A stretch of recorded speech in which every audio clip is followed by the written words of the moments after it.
20 minutes or so this is a lot of material in this talk. Thank you for coming. This is COM Under the Radar, Circumventing Application Control Solutions. Who am I? My name is Jimmy Bayne. I am at Bohops on Twitter. I am a Security Assessor and Researcher at Bayne. I'm actually from Baltimore, so this is a great venue. Glad to be here. I'm actually an alum of Towson University right down the street, so go Tigers. So if there's any Tigers in the audience, it's awesome.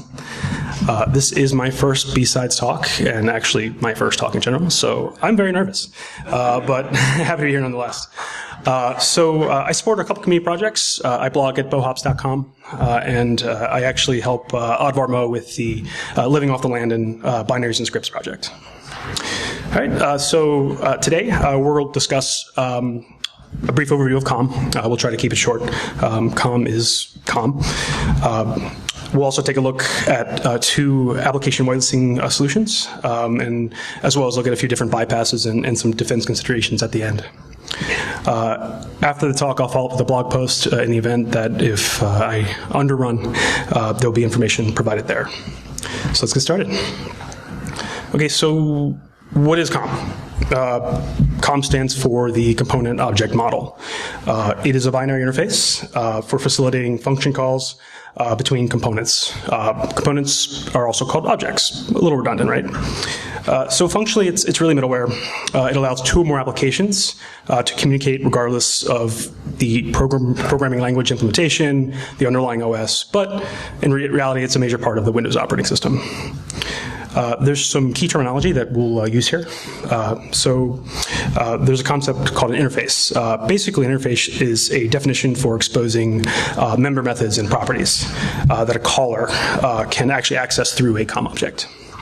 A class is actually the implementation of a group of COM interfaces that serve as a template for a COM object. Class metadata is actually stored in the registry with registered COM. An object is nothing more really than an instance of that COM class, and then we use that to access those interfaces and properties to actually manipulate data. So instantiation is really nothing more than the activation of COM object. So that's a lot there. Let's see if we can make some more sense of this. So for registered COM, the registry keys actually direct the activation of a COM object. The metadata is actually located in HKey class's root. At the registry hive. The data is actually emerged from two other hives, the HKey local machine and the HKey current user. Interestingly, key values in HKey current user actually override values in local machine in the event that if there's any sort of confliction or keys that need to be I should say hijacked. We'll use that, actually we'll come back to that a little bit later on when we talk about some of the application control bypasses. So there's a lot of different COM keys. Some of the most important ones actually reside under this class identifier key structure. A class ID is really nothing more than a GUID with squiggly brackets. That in itself actually represents a unique identifier for a COM object. Underneath this class ID subkey structure, you have server implementations. There are two, improc server 32 and local server 32. Improc server 32 is a DLL, actual DLL or an OCX in-process server implementation. So when it's loaded, it basically gets loaded into the calling process. A local server 32 out-of-process COM server implementation is pretty much an executable. So if you call that, it actually spawns an executable. There is this thing called a programmatic identifier. This is actually a friendly name that we use to call and activate our target COM objects. It would be very difficult to do so by CLSID. It is possible, but for the most part, we do it through the prog ID. There is also a concept called registration-free COM, which is very interesting. It's actually, you can actually register, or it's not really register, I'm sorry, you can actually activate COM objects outside the registry using different manifests, assembly manifests. That's out of the scope of this talk, but it's something to be aware of. All right, so we have an example of actually the key structure here. If you can see at the top left, the COM class ID, that's actually the unique value that represents the COM object. In this case, we have an improc server 32. That key value actually points to a COM server binary path. And in this case, C Windows System 32 wshowm.ocx. And then we have actually two programmatic identifiers here. In this case, the friendly name is wscript.shell.1. A version independent prog ID would just be wscript.shell. So what is this thing with COM instantiation? So we want to use that object. So in order to actually leverage this object, we can use something like a script host, and PowerShell is good for this. It facilitates this. So we can actually call a COM object in PowerShell with the new object commandlet and the COM object parameter. So in this case, we actually will call wscript.shell, the program ID, and that actually gets mapped back to the program ID, the class ID in the registry when it's invoked. The in-process server is loaded into memory, and then the COM object instance is actually created. So from here, we can actually see that we can see the actual members of this particular COM object. And what happens is this is actually that interface methods and properties that we can access through the COM object. What that really means is we have pointers to those interfaces so that we can actually manipulate data and leverage these methods if we choose to. So in this case, at the bottom left, you'll see that we actually do this. We will call the exec method in this context, and we simply just launch notepad.exe. So there is a concept called active scripting, and that's based on COM OLE automation. In Windows, there's two major active scripting engines that expose the respective languages, and that's JScript and VBScript. So a script host is something that it actually hosts scripting engines for running script code. A few examples you might be familiar with are cscript.exe, wscript.exe, msxml 3 and 6.dll, and the script object DLL. A facilitator is a term that I actually made up. You've probably heard things called like lol bins if you're familiar with some of the Twitter stuff going on recently. In this case, really a facilitator is a binary that actually will proxy, say, a script or some sort of script code to an actual script engine. So something like Reg Server 32 or MSHDA is actually calling another script host to run that code. So what does all this really mean at the end of the day? Attackers typically look for ways to abuse COM. One of those applications is application whitelisting. Other things that attackers look to do, defensive evasion and persistence and payload delivery. We'll take a look at application whitelist bypasses specifically a little later on. So here's some excellent resources on COM if you're interested. COM in 60 seconds, Windows System Archaeology, and COM, the Power Thief. These are great researchers. James Forshaw, Matt Nelson, Casey Smith, Rob Maslin. They actually go into COM pretty in depth in these talks. Highly suggest you look at these if you have the time.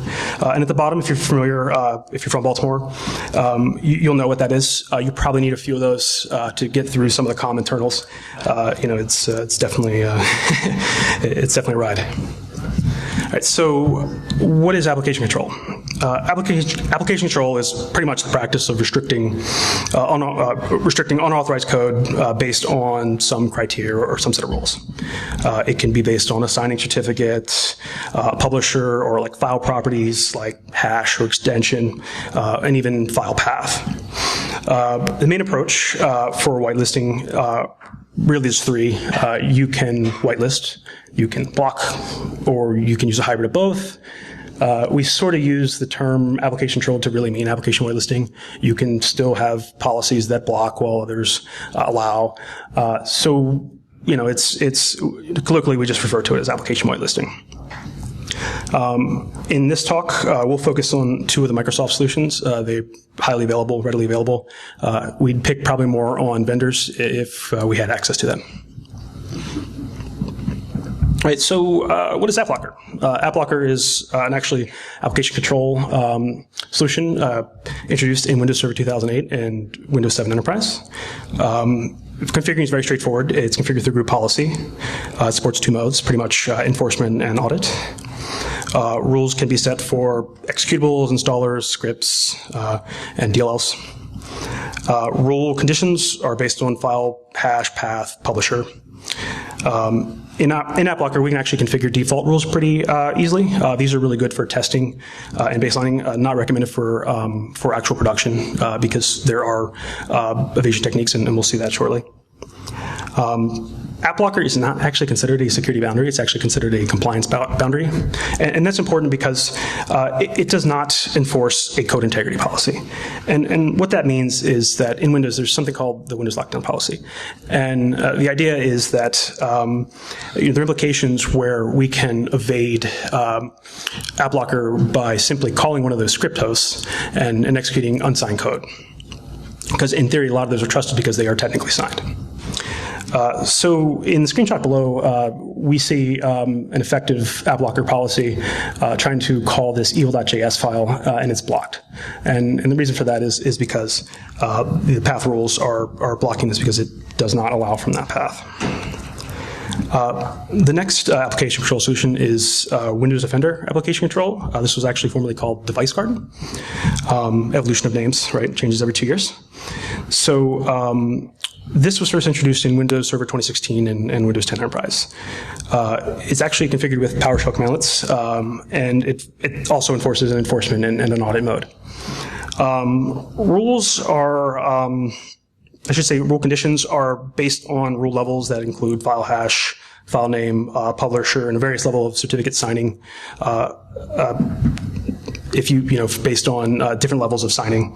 The default rules can obviously be set, but for the most part, those are very restrictive, so companies should create their own rules in order to customize whatever fits their organization. So WDAC actually enforces a code integrity policy, and that's very interesting, through something called user mode code integrity. And you can set that in the WDAC XML policy that you set for your organization.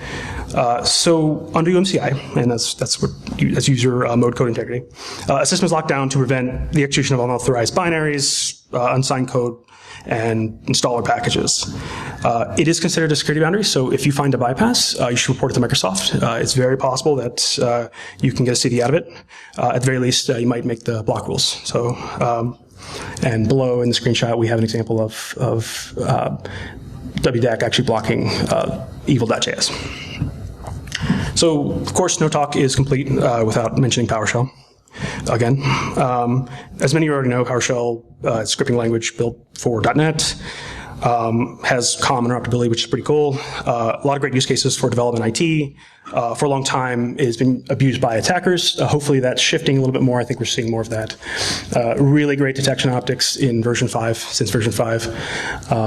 Script block logging, module logging, transcription. Obviously, we should all have that turned on and monitoring that in our organizations. It supports a language mode called constrained language mode, and that actually restricts access to different classes, types, commandlets, scripts, and it's very effective when backed by an application control solution that enforces code integrity. Now, that's interesting because CLM is turned on in AppLocker as well, but without the code integrity support, it sort of nullifies it a little bit.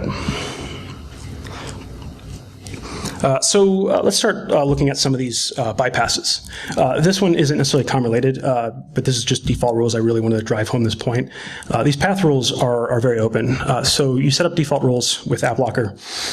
A user who can write to some directory or some path can easily copy that JScript file, like say in Windows tasks, and then run that script. So in this case, we simply pop calc.exe and successfully run our shell code, or I should say scriptlet code. This is probably one of the more well-known attacks. A lot of you defenders out there are probably familiar with this, as well as you red teamers. I call it 50 Shades of Squibbly-Doo because this is originally called Squibbly-Doo. But actually, Squibbly-Doo takes advantage of So this was actually discovered by Casey Smith initially, but it actually uses the runtime script component, and that's the script object DLL. And what's interesting is that you can actually use a script component file, whether locally or remotely, and you can fetch that and actually run script code.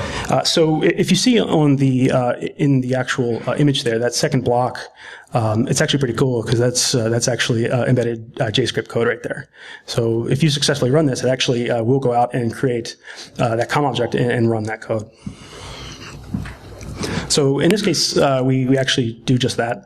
So the bolded, the actual bold at the top block there is a representation of how you can use Redsurf32 to run this unsigned code. With that, there's actually other variants. There are a pub prn.vbs, which is a really cool technique discovered by Matt Nelson. It actually does an injection. Pub prn.vbs doesn't appropriately do sanitization, so just another form of abusing this script object DLL. There's also other variants that you can use through these INF files. I blogged about a few of these last year, probably too many of them, honestly. But nonetheless, other ways to pretty much perform squiggly do attack. The next sort of bypass for AppLocker in this case is with XML style sheet transformation. This is another area pioneered by Casey Smith. He found a few techniques, a few ways to, he figured out a way to embed script code in these transform files. And what's interesting, under the hood, these actually abuse this NSXML 3 and 6 DLLs. These are the script hosts. So as an example, this was posted last year, discovered last year, this using Wimic to go out and fetch this remote XSL style sheet to then invoke and execute that scriptlet code. In this case, we're just simply launching another command processor. Very, very interesting attack. And some of these attacks actually at one point may have or have, in fact, bypassed device guard as well. So keep that in mind as Microsoft patches and updates that block rule list. So let's talk a little bit more about PowerShell. So PowerShell constrained language mode is very restrictive, but under another enforcement mechanism, or I should say an app control mechanism like AppLocker, there is no code integrity enforcement. So interestingly, we can actually abuse that new object commandlet and that COM object parameter to pretty much instantiate any COM object that we want. So in this case, I chose a COM object called Microsoft XML DOM. That's actually a very interesting one because that'll come back later on in the WDAC section. We'll comment on that as well. But here we use this and we leverage a method called transform node. We can actually take the XSL style sheet and call that function and execute that scriptlet code embedded in that XSL file. All right, so a couple of AppLocker resources. Odvar Mo gave a great presentation last year at DerbyCon. I highly recommend checking them out. And then Adam Chester at XPN wrote a really nice blog post on the PowerShell technique to bypass the new object commandlet. So let's talk about WDAC. So WDAC discussion would not be complete without talking about the Windows lockdown policy. Now, Windows lockdown policy is activated when UMCI is under an enforced code integrity policy.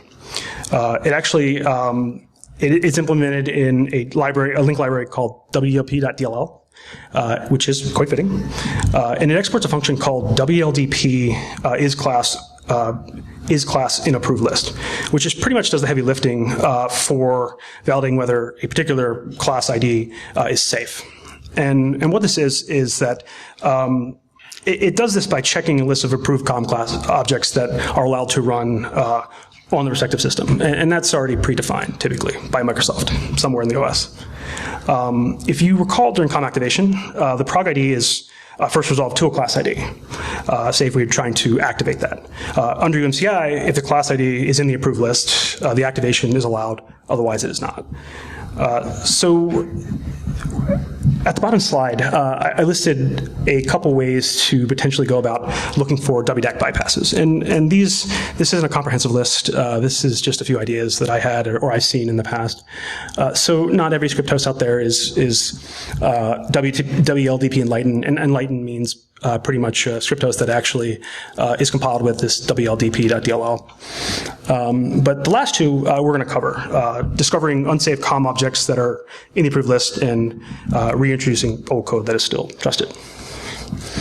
So last year, a lot of great research by some great folks, very motivated. I took a class last year taught by Matt Graber, very, very great. It was PowerShell focused, but talked a lot about bypasses, and really got me thinking, okay, AppLocker's cool, but I need to step up my game and really look for ways that show more impact. And this was kind of neat. So this was sort of the driver for that. So the script stuff was neat, but the XML stuff really, really drove home for me. So I was, to last spring, I was poking around, and I ended up finding that there was a COM object called Microsoft.xml DOM 1.0 that is the prerogative for a class object that exposes some interesting functions. So I used a scriptlet like this to enumerate all of the actual COM objects that pass that approval check from WLDP, I'm sorry.